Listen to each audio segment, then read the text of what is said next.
Heritage. Awali.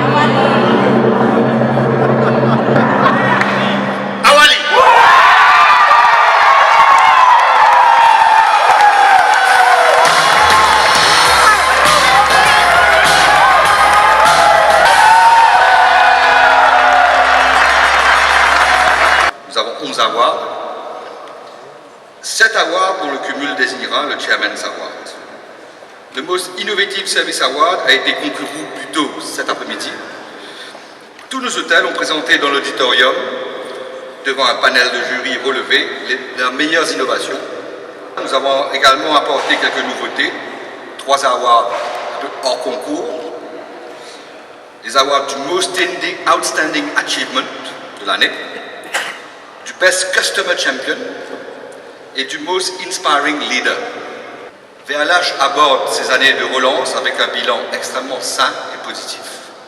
Nous avons atteint une occupation annuelle de 85%, c'est-à-dire 7 points de plus que l'année dernière. Et une croissance de chiffre d'affaires de 15% à hauteur de 15 milliards.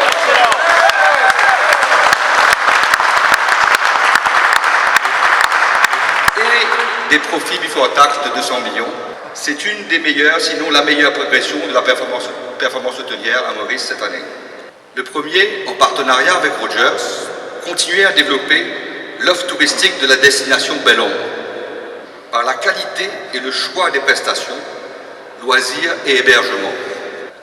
La rénovation du Telfair en 2017, ainsi que la construction d'un deuxième golf, sont parmi des projets exaltants qui nous attendent.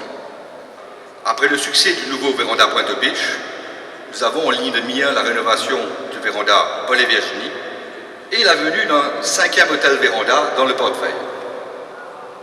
Connaissant si bien les rouages de VLH, vous conviendrez que nous avons tous dû relever des défis importants ces dernières années. Nous avons fait face à l'adversité avec beaucoup de courage et d'humilité. C'est sur la base d'une confiance partagée et de valeurs fortes qu'ensemble, nous avons réussi. Les VLH Excellent Awards permettent de célébrer la performance par l'excellence, comme l'a si bien dit François. Avec le recul, nous pouvons dire que nous avons été bien encadrés. Plusieurs d'entre nous ont grandi. Heureusement, il nous reste encore beaucoup à contribuer pour le développement de l'industrie touristique.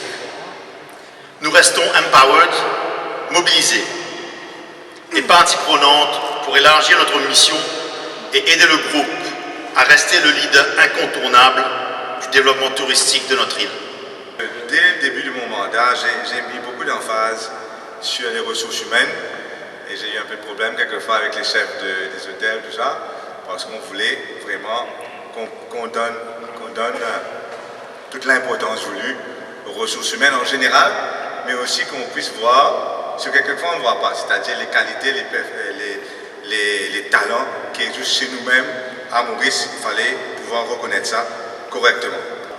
L'employeur aussi a des responsabilités, ça c'est très important parce que nous sommes un gouvernement et nous devons regarder le bien-être de tout le monde. L'employeur doit donner un bon salaire maximum, qu'il puisse donner bien sûr, mais il a d'autres responsabilités et parce que la personne vient confier son avenir à l'employeur. Parce que les Mauriciens ne changent pas de travail tous les jours.